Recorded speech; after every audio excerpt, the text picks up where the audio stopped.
Rune Factory Guardians of Azuma made me lose my mind. Like, seriously, how am I supposed to function in life when all I can think about is Guardians of Azuma? And one thing that makes me so excited is to think that Guardians of Azuma is an experiment. Yes, an experiment for Rune Factory 6. And that's why probably we have nothing on Rune Factory 6 because they were testing the waters with the spin-off to see what to improve and bring to the new installments. That's what they do with the spin-offs. They test, they experiment, they are so different, and you know what? That's why they are my favorites. When I started playing Guardians of Azuma, I noticed so many similarities with Tides of Destiny that it's impossible not to notice. Okay, hear me out. We have a spin-off game with a whole cast of characters that have one working brain cell, delegated farming, choosing between two protagonists while the other still makes part of the story, lack of character portrait, world exploration while riding a big mythical creature, and a marriageable character that is part of the Senkokyou family. Oh, and did I mention Jump? Yes, Jump. Yeah, if you're a long-time fan like me, that probably triggered something deep in your memory too, because you know who did it first? Yeah, Tides of Destiny. When Guardians of Azuma release date was announced, I cracked, I spiraled. I went back to Rune Factory 5 for a warm-up because of Hina, like it would calm me down, but obviously it didn't, so I decided to dive deep into Tides of Destiny like I had no other responsibilities in life. And honestly, I regret nothing. Frontier and Tides weren't just games, they were my life. We all agree that Rune Factory 4 is one of the best games in the series up until now, right? But Frontier and Tides are hands down my favorites. And the best thing I did when warming up for Guardians of Azuma was playing Tides because it was so fresh in my memory that I could almost feel the nice similarities. So I decided to do this, a love letter to Tides of Destiny, a game that not so many people talk about. Frontier needs a whole video just for it, but it is more popular and Tides also deserves this love. Cause it didn't just give us farming, it gave us soulmates, ocean exploration, and the absolute audacity of shoving two people into one body and saying, have fun. And you know what? I did. I loved it. You get dropped into your own island 100 years in the future with your best friend so literally trapped in your body. Your main form of transportation is a giant ocean golem and your crops. You don't even plant them yourself. The monsters do the farming because I refuse to. And if there's one thing that keeps making me come back to Tides of Destiny, it's not just the monsters or the oceanic road trips. No, it's the cast. It might not have some of the most popular and unhinged characters, but just like all Rune Factory games, they are unique. Well, except for Guardians of Azuma, I felt like the characters were pretty grounded compared to the unhingedness that is this series. Do you agree with me? But okay, you start playing with Aiden, having Sonja bickering in your head like a rom-com narrator that never clocks out. Some may find Sonja annoying, but honestly not me, cause their dynamic turned the whole world into a stage for their nonsense. Yes, we have villagers reacting to both of them, arguments mid-dungeon, and even moments where Sonja is present all the time when you're flirting with someone else, or planning to invade the woman's bathroom, which we all agree that is wrong. It made every interaction feel like it had consequences, even when those consequences were just people thinking that you're cringe, especially Sonja thinking that you're cringe. And honestly, Aiden is on another level. He's the only protagonist who has a personality that is not a quiet or serious character, and we know that Rune Factory protagonists are usually more grounded, even though they tease some characters a little bit, but Aiden, no, Aiden is goofy and very immature sometimes, and his personality is one of the things that makes this game shine to me, because it opens to the possibility of interactions that absolutely cracks me up. He's my favorite Rune Factory protagonist for his personality alone. And Aiden and Sonja, they support each other, argue like siblings, and grow into their own identities, until that moment comes. You finally get to split them and choose who you will keep playing as. Do you want to keep playing as Aiden? Do you want to play as Sonja? Oh, and you can marry the other one after. And for me, they are soulmates. And the bachelorettes are adorable. We still have the heavily quirky characters here, even if they are not as quirky as other entries, like I said, but they are still unique and memorable. This game even made me love, and I mean love as in this is my favorite bachelorette, a shy character. And I was never into the shy trope because I think Japan makes these characters extremely shy to a point that really annoys me. But Violet changed that for me, and that is a big, actually a huge win. And Sonja's options of marriage weren't really great or many. We could see that this choice was very last minute, and the bachelors were just, oh, do we have any available male characters? And the team was like, yep, we have these 3 random dudes. And they were like, yes, perfect. And this was heavily disappointing, like heavily.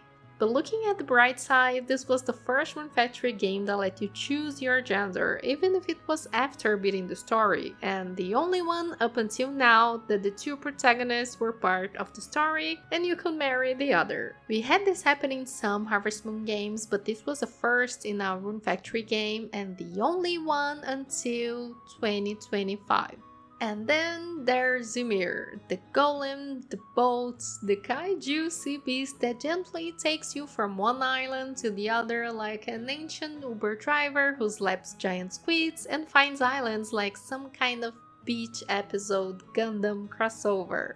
And yes, the ocean is kind of empty, and yes, it takes 10 years to get from one island to the other, especially if you have to cross the map, but I don't care because Tides of Destiny took risks. Weird ones, beautiful ones, and it made the whole experience feel like an actual adventure, not just another Harvest Turnip waifu simulator. Cause farming in most games is peaceful, relaxing, wholesome, but farming in Tides of Destiny is delegated by force to monsters. You don't farm in this game, you outsource, you tame monsters, you assign them to islands and you pray they don't suck. And this still divides opinions to this day, but me personally, I loved it. I always liked the other stuff more anyway, the exploring, the boss fights, the festivals, the flirting. Farming was just a means to woo the girl of my dreams, or girls, so the second Tide said, hey, what if you just never had to touch a watering can again? I said, where do I sign? And this really got me in Guardians of Azuma too, yes. So thank you, Marvelous.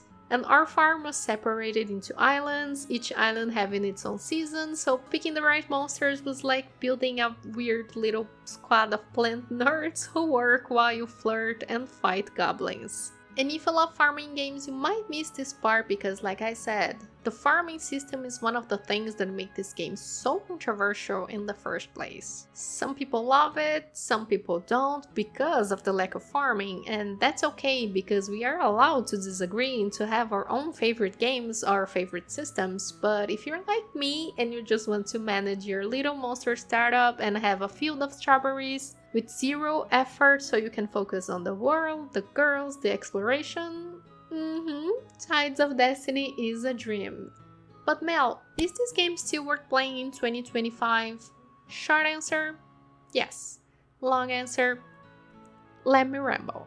Tides of Destiny isn't just worth it for me, it's a whole experience. Is it perfect? No. Do I care? Also no. The camera sucks, the combat could be more polished even though it first introduced us to dual blades. The farming could be way better even though I liked not needing to take care of it. The dungeons could split opinions, but honestly I loved how they worked in Frontier and Tides with the puzzles, the doors, the floors, but. This game also has something that so many newer titles struggle to recapture, which is that mix of wonder, charm, and unhinged little surprises that makes every playthrough feel like a fever dream you want to relive. And let's not forget, this game came out like over a decade ago and it still has more personality than a lot of modern releases. You've got golems running shops, ancient silhouette witches trying to take over the world with zero follow-through, ocean dungeons that takes a full day to clear one floor, and characters that feel like they could be your chaotic roommates. And through all of that, you find yourself actually caring about the town, about the people, about the vibe. That's the magic. We play farming games for comfort, right? For the cozy, the calm, the soft little daily loops. And Tides has that. It has spice, it has drama, it has flavor. And it dares to be weird in ways that many newer games play too safe to pull off. And listen, I'm very satisfied with Guardians of Azuma, like way more than I ever expected, and my expectations were actually over the moon. And this is because by playing Rune Factory ever since I don't know when anymore, I knew that they were bold with each new game, and even when 5 was made with a whole new crew, we could see a lot of improvements even with the flaws, so I always knew I wasn't getting a game with just upgraded graphics or better combats. I knew I would be probably getting this level of fun, this energy, this complete lack of chill.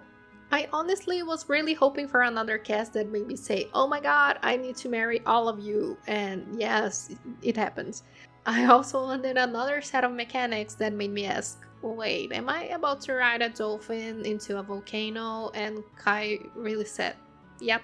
And another story that made me emotionally unwell in a good way. And Guardians of Azuma got all that right, but I still miss the weird surprises that the older games had, like Tides. Because like I said, Tides of Destiny is far from perfect, and it might have a few differences from other games in the series that may put you off, but for me, it's such a nice and cozy ride. And this may be a nostalgia trip, but this isn't just me living in the past, it's about revisiting an old comfort game and remembering why I fell in love with this series in the first place. So yes, Tides is worth it. It's worth it because Rune Factory was never just a series of games. It was, and still is, a whole era of my life. And I was so happy when they came back with 5 because even if it wasn't perfect, it was the comeback after so many years where we had nothing.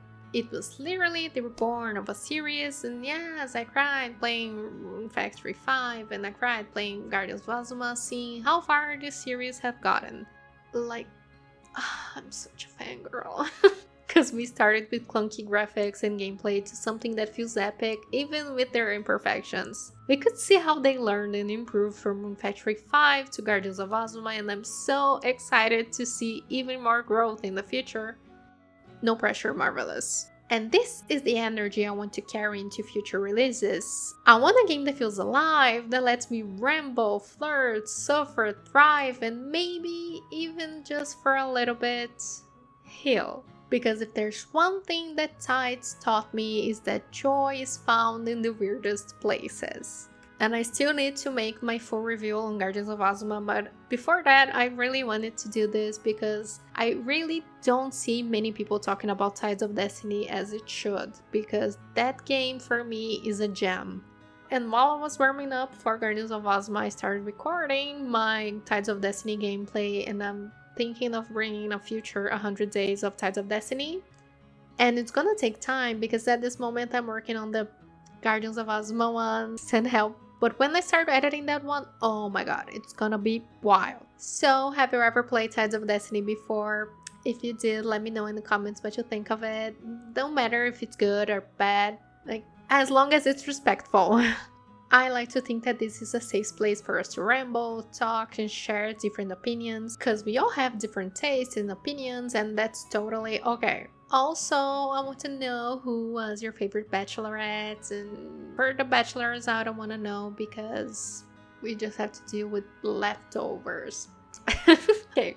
And if you never played it, let me know if you like a full review on that one, because yeah, I played a lot.